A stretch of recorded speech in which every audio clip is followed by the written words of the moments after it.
பலன் மீடியா நேயர்களுக்கு வணக்கம். நான் உங்கள் கேப்ரியல் கார்த்திக். இன்றைக்கு நாம் பேச போகிற தலைப்பு, எத்தனையோ தலைவர்களை இந்த உலகம் கண்டிருக்கிறது.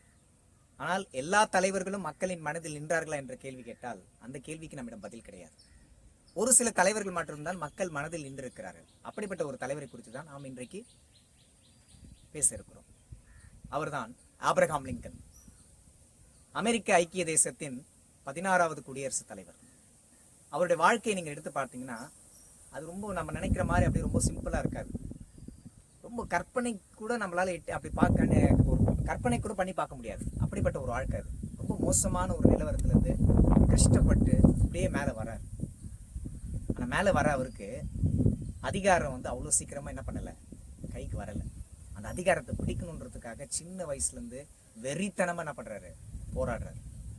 படிக்கிறதுக்கு ஆசை இருக்குது, ஆனால் கையில் என்ன இல்லை, பணம் இல்லை. அப்போ என்ன பண்ணாருன்னா பகுதி நேரமாக போயிட்டு ஒரு லைப்ரரியில் போய் வேலை செய்கிறார். அந்த புக்ஸ் எல்லாம் இது பண்ணி அந்த புக் ஷாப்பு லைப்ரரின்னு சொல்லிட்டு மாறி மாறி போய் படிக்கிறார்.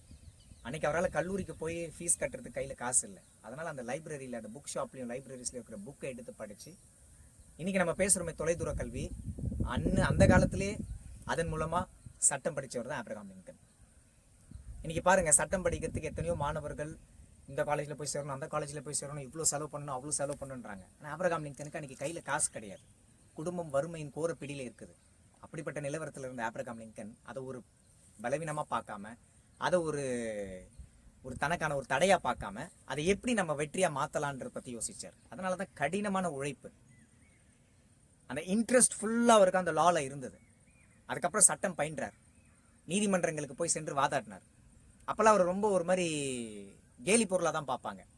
இவன் யார், இவன் நெட்டையனா இருக்கிறான், இப்படி வந்துட்டான், இவன் பாட்டுன்னு என்ன வாதாட போகிறான், இங்கெல்லாம் பழந்தின்னு கொட்டை போட்ட வக்கீலுங்களா இருக்கிறாங்க, அவங்க முன்னாடியில் என்ன பண்ணுவான், இவெல்லாம் ஒரு ஜுஜிபின்ற மாதிரி யோசித்தாங்க. ஆனால் அவர் எடுத்து வாதாடின ஒவ்வொரு கேஸ் ஹிஸ்ட்ரி எடுத்து பார்த்தீங்கன்னா அவ்வளோ நம்ம மனசே பறி கொடுத்துருவோம். அந்த மாதிரி கேஸெல்லாம் எடுத்து வாதாடி இருக்கிறார். அதுக்கப்புறம் அவர் அரசியலில் கால் பதிச்சார். ஆனால் அந்த கால் பதிக்கிறதுக்கு முன்னாடி அவருக்கு இருந்த போராட்டம் பெரிய போராட்டம். சொந்த கட்சியிலே அவருக்கு அங்கீகாரம் கிடையாது. இன்னும் சொல்ல போனால் அவருக்கு ஒரு பட்டமே கொடுத்தாங்க, நீ எல்லா எலெக்ஷனும் நிற்கிற, உட்கட்சி தேர்தலையும் நிற்கிற, பொது தேர்தலையும் நிற்கிற, ஆனால் எல்லா தேர்தலையுமே தோக்குற. அதனால ஆபிரகாம் லிங்கன் எப்படி கூடுவாங்கன்னா மிஸ்டர் ஃபெயிலியர், திருவாளர் தோல்வி.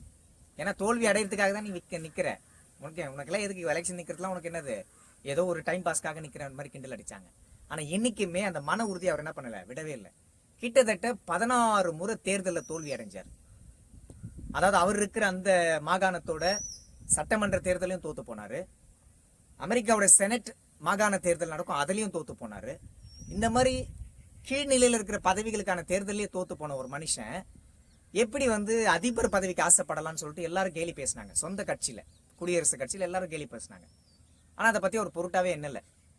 எல்லா தடைகளையும் மீறி நான் தோக்குறேன், ஜெயிக்கிறேன், அதை அடுத்து. ஆனால் நான் இந்த நோக்கத்துக்காக அரசியலுக்கு வந்திருக்கிறேன்றத மக்களுக்கு தெளிவாக பேசினார். தான் ஏன் அரசியலுக்கு வந்திருக்கிறேன்றதை படுத்தி அழகாக சொல்கிறப்போ, இறைவனால் அனைத்து மனிதர்களும் சமமாக படைக்கப்பட்டிருக்கிறார்கள்.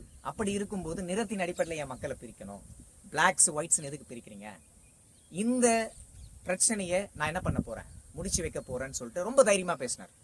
அன்றைக்கி எல்லாரும் சிலர்லாம் சிரிச்சாங்க, இதெல்லாம் நடைமுறைக்கு சாத்தியமா, எத்தனையோ அதிபர்கள் இருந்திருக்கிறாங்க, அவங்க யாருமே டச் பண்ணாத விஷயத்தை இவர் மட்டும் சாதிச்சிருவாரான்னு சொன்னாங்க. சரி, வரவேலாம் சரி, ஏதோ எலெக்ஷனில் நிற்கிறாருன்ற மாதிரி பார்த்தாங்க. ஆனால் முடிவு எப்படி வந்துச்சுன்னா, மக்கள் மனசில் என்ன இருந்துச்சோ அதை அவர் அப்படியே ரிஃப்ளெக்ட் பண்ணார். அதனால தான் மக்கள் அந்த தேர்தலில் அவருக்கு அதிகமான ஓட்டு போட்டு ஜெயிக்க வச்சாங்க. ஆனால் ஜெயிக்க வச்ச ஆபிரகாம் லிங்கன் பதவிக்கு வந்த பிறகு தான் கொடுத்த வாக்குறுதி என்ன பண்ணலை, மறக்கலை.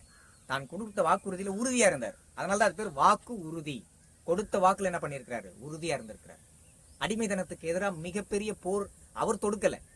அவர் எல்லாருக்கிட்டே கேட்டார், மக்கள்கிட்ட என்ன பண்ணாரு, எல்லா மக்கள்கிட்டே சொன்னார், இனி அமெரிக்காவில் என்ன இருக்கக்கூடாது, அடிமைத்தனமே இருக்கக்கூடாதுன்னு சொல்லிட்டு எமான்சிபேஷன் டிக்ளரேஷன், விடுதலை பத்திரம், விடுதலை பிரகடனம்னு சொல்லுவாங்க, அதை அனௌன்ஸ் பண்ணார்.